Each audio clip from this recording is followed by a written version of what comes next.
Tulikuwa tu si neighbor ya West.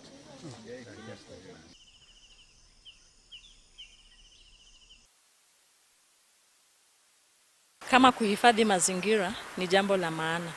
Na hata nina hakika ya kwamba tukisoma katika vitabu vya Kikristo na labda hata vya Kiislamu, sidhani kama hivyo vitabu vimekataza mwanamke kupanda miti. Kwa hivyo tunajua ya kwamba kuhifadhi mazingira ni kazi ya kila mtu na ni jukumu la kila mtu. Hao wanafunzi ndio wanashughulika na hali ya miti.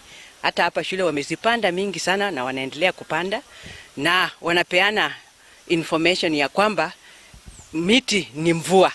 Kwa hivyo wakiona watu wakiharibu miti, wanajaribu kuwaambia maana ya miti. Na tunawaambia ikiwa tutakata miti yote, kuna madhara mingi tutapata. Kwa hivyo kila mahali wakati kuna mvua, mtu anahakikisha anapanda mti mmoja ama mbili, na ukikata mti mmoja unapanda miti mbili. Tulikuwa na target ya kupanda miti 200, angalau shule moja miti 200. Hivyo muda ambao tuko nao tunataka tupande miti 200 kwa shule 4 kwa leo. Tupunguze kukata miti na tuendelee kupanda miti mingi ndio tuweze kuwa na climate nzuri.